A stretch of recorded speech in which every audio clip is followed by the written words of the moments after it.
Hey, it's John Lee Dumas of EO Fire, and it's the Entrepreneurial You, the show for dedicated and passionate Caribbean entrepreneurs seeking daily inspiration, brought to you by author, speaker, and award-winning entrepreneur Heneka Watkis-Porter. You must be prepared to ignite.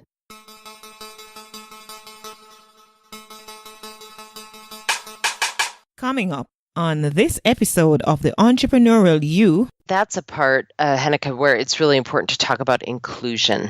So not just diversity, but what does it feel like for people when you walk in the door? And are those conversations happening out on the golf course or over beers afterward? Hi, my peak performer. I am Heneka Watkis-Porter, host of the Entrepreneurial You podcast. Today's episode is brought to you by Bookophelia, Jamaica Stock Exchange, and Patois Apparel.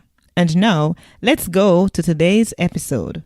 Our guest today is the founder of the Moxie Exchange Movement, a training and mentoring organization for companies who want to develop, promote, and retain women and create inclusive workplaces.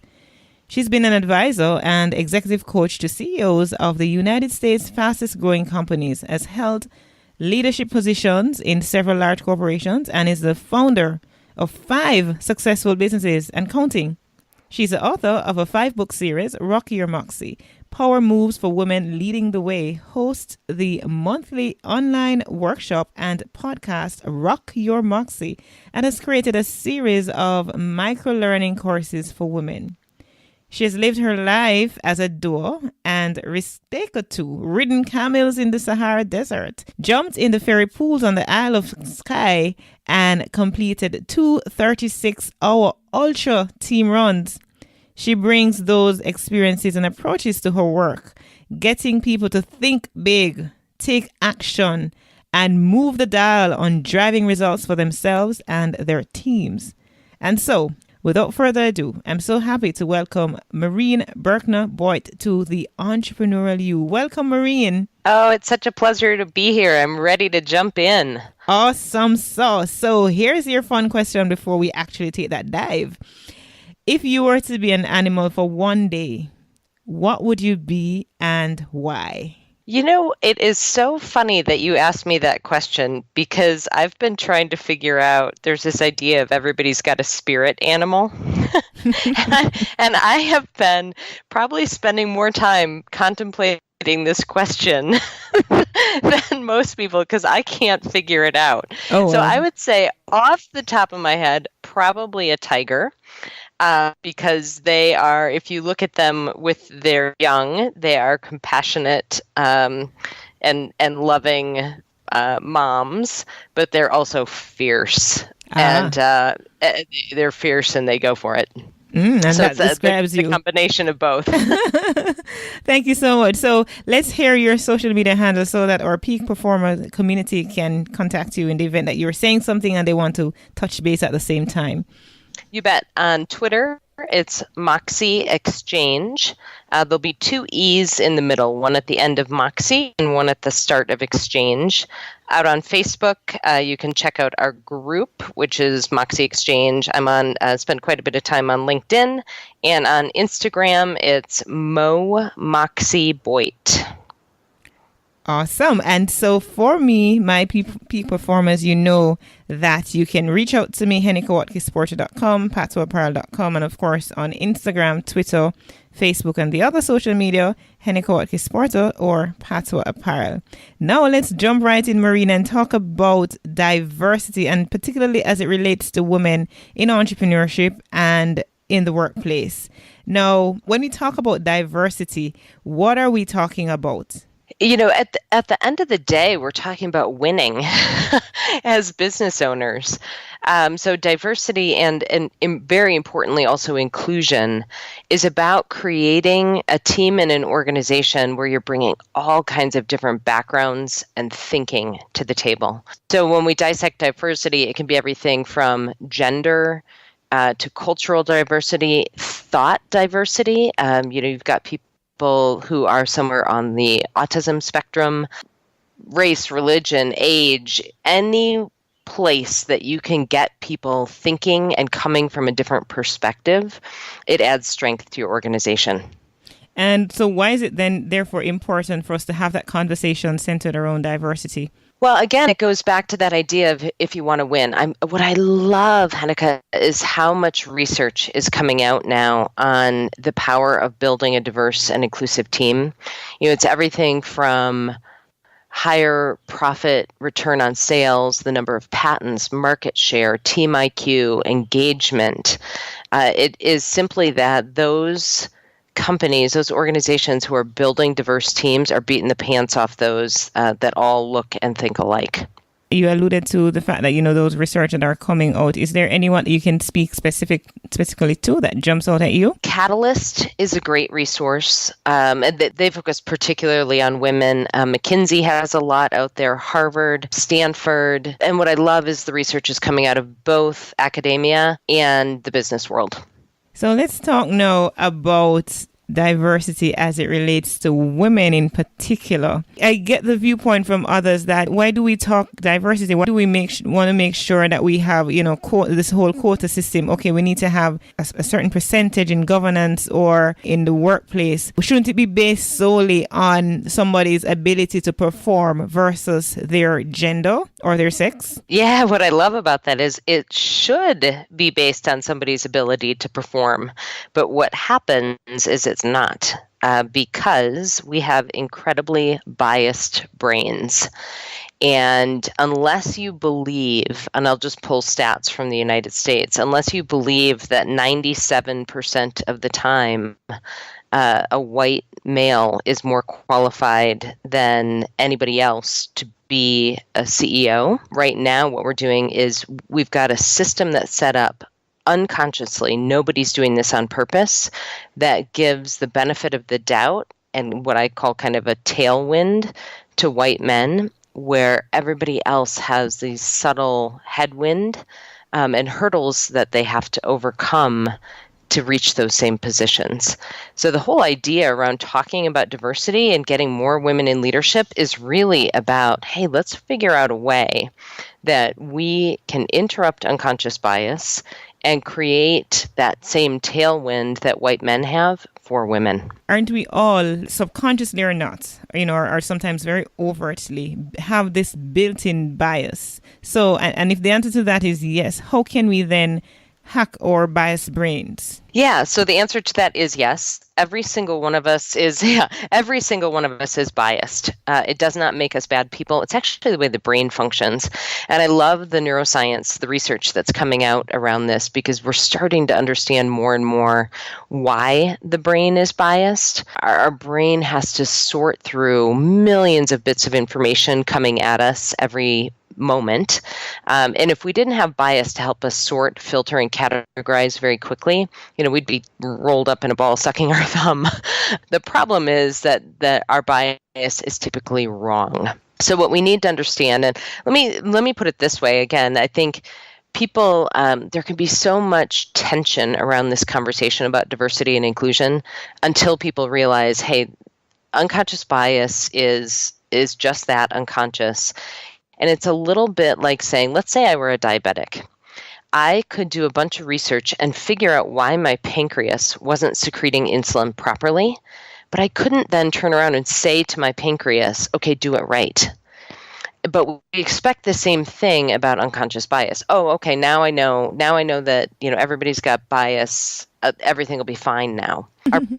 Our brain is an organ. It doesn't work that way. So what we actually have to do is interrupt the bias and hack our biased brains in every decision that we make about talent.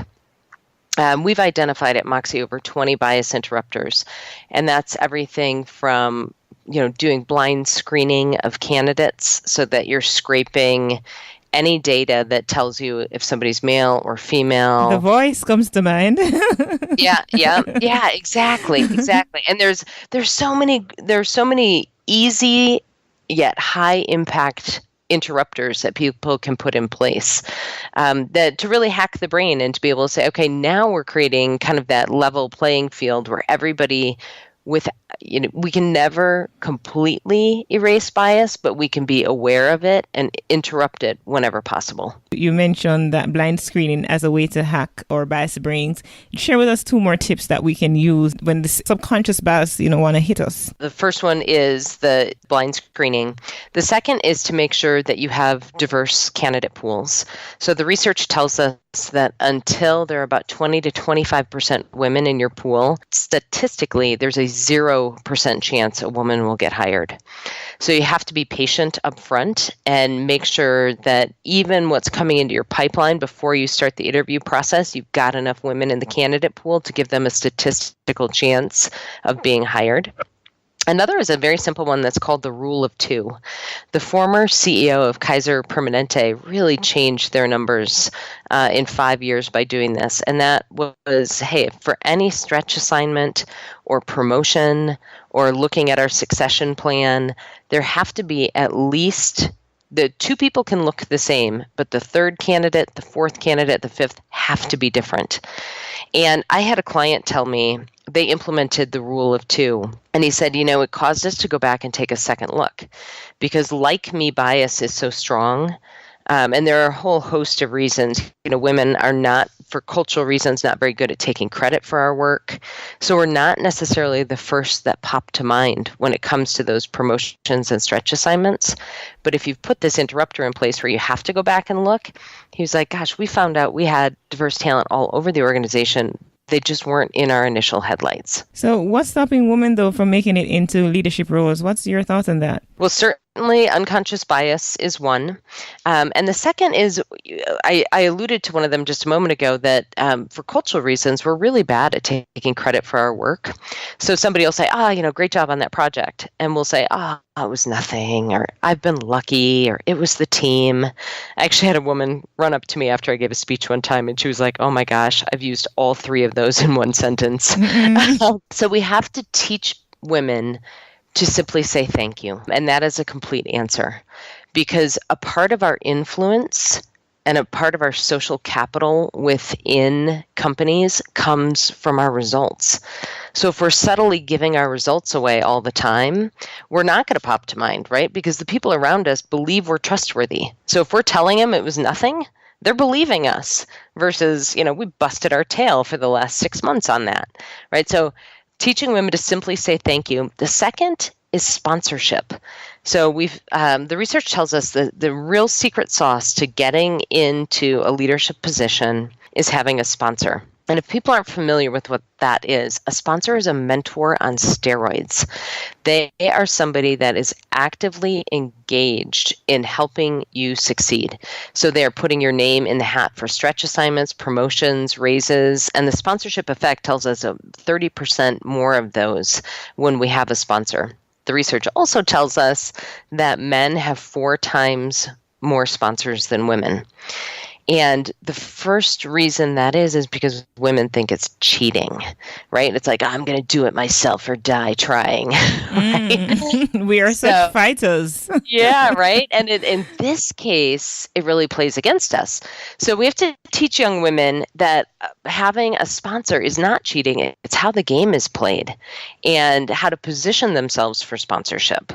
And that it's really, really critical, not cheating, and is the secret sauce to them getting into leadership. So in other words, you've listed those as some of the ways in which women can take control of their careers and thrive in business, and not just in business, but in life. Is there any other pointer you want to give me? I think we also have to have male allies in this. One of the points around, another point around sponsorship that's really important to understand is like me bias is one of our strongest biases. So if I found out, for example, that you and I grew up in the same part of the world, I immediately am going to like you more. Again, unconsciously.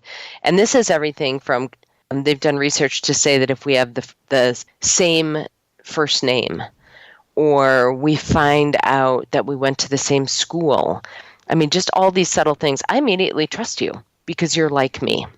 Now, it doesn't mean that you're worthy of that trust, but like me bias is really strong. So if we have mostly white men at the top, when they're choosing who they're going to sponsor, all of this happening unconsciously, they look down and they say, gosh, he reminds me of me.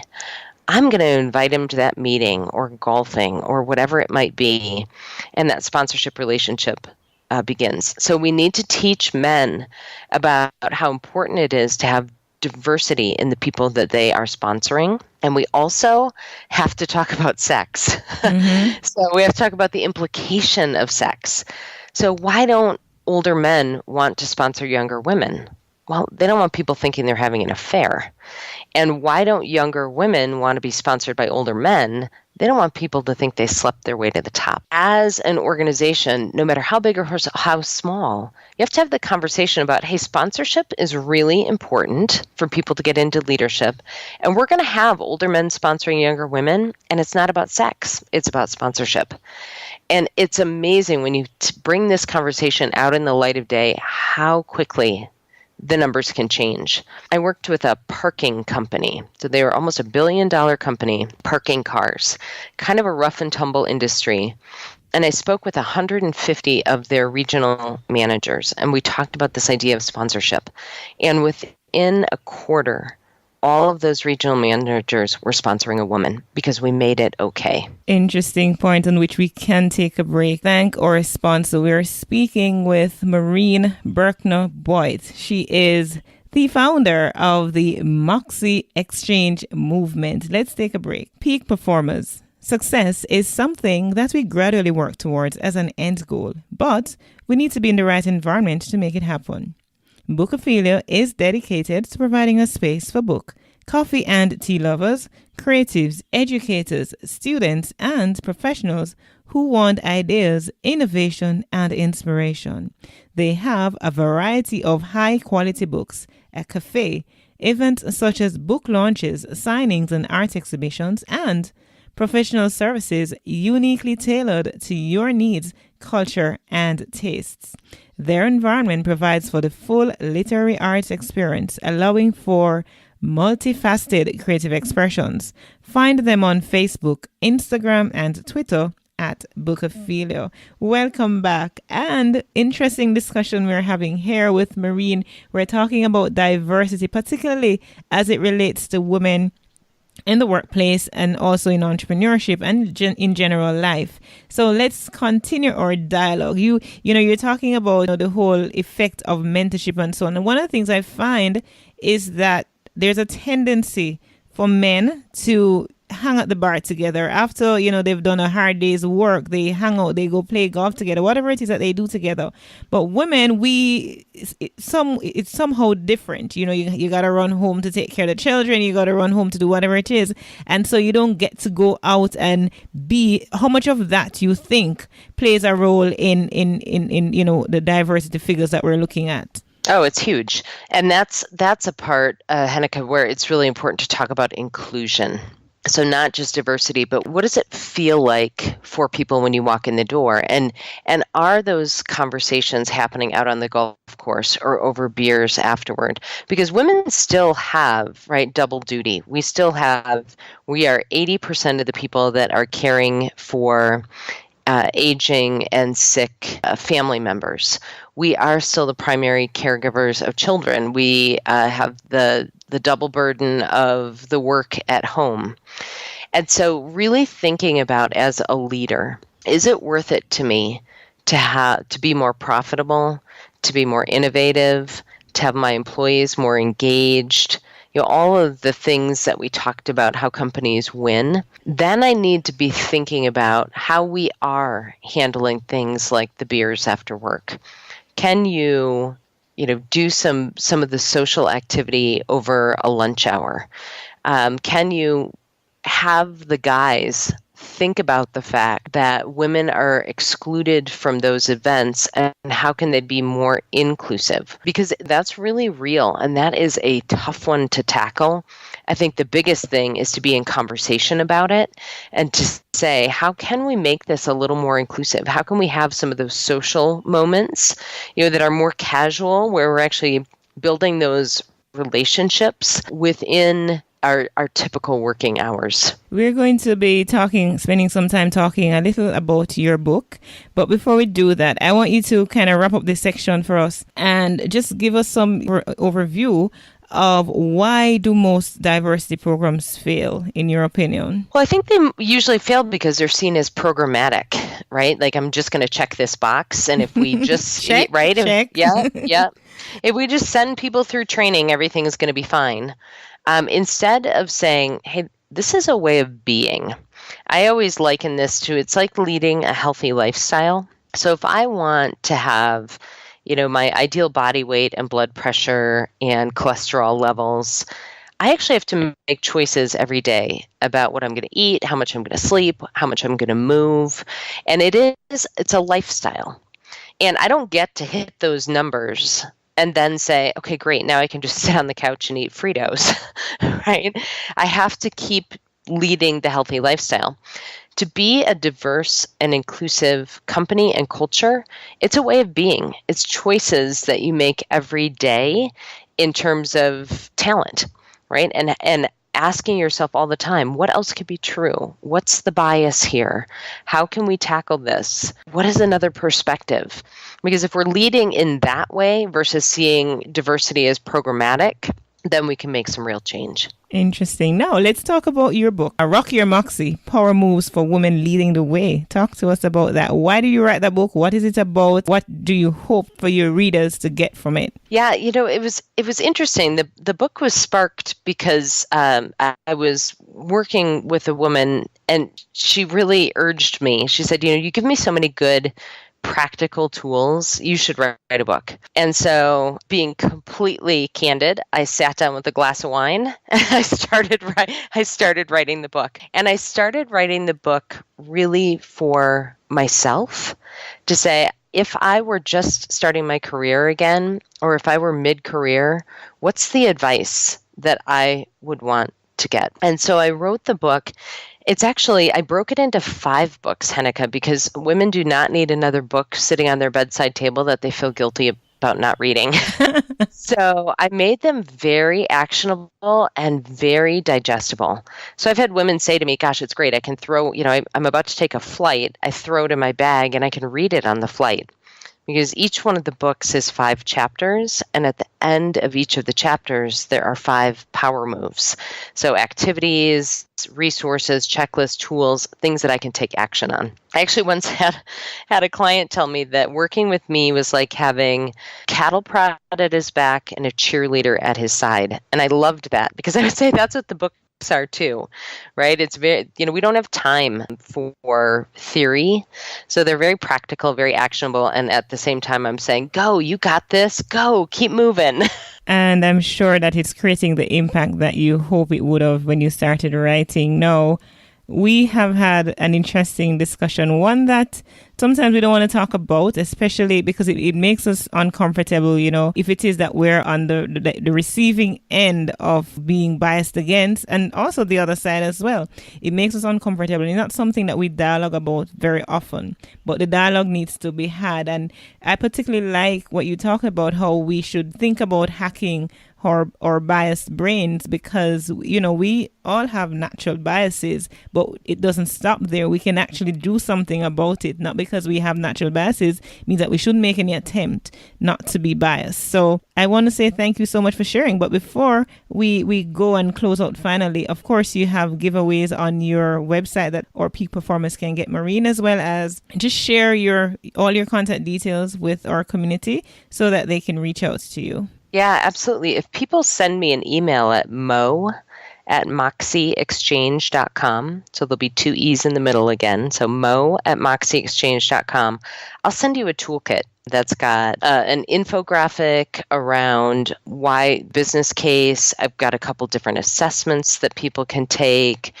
some of our top brain hacks, so those top 20 bias interrupters, just a whole toolkit to get them started. What's your website again? moxieexchange.com. So Maureen, thank you so much. Maureen Berkner-Boyt, the founder of the Moxie Exchange movement. She's also an author, and she's been doing great things in the United States, impacting the world. I just want to say, keep on shining, Maureen. Keep on doing what you do and continue to inspire.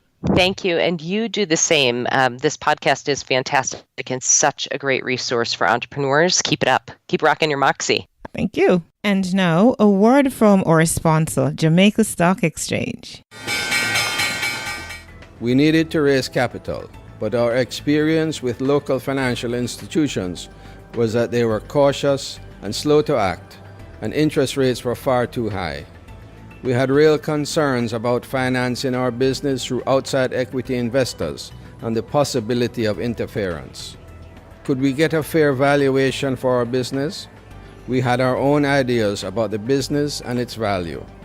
Should I go the traditional route of bank financing, or should I try the Jamaica Stock Exchange? So we made a call and experienced transformation of our business through conversations. I'm John Mafood, CEO of Jamaican Teas, and we're listed on the Jamaica Stock Exchange. Give us a call today at 876-967-3271 to begin your transformation through conversation. We want to see your company listed on the Jamaica Stock Exchange.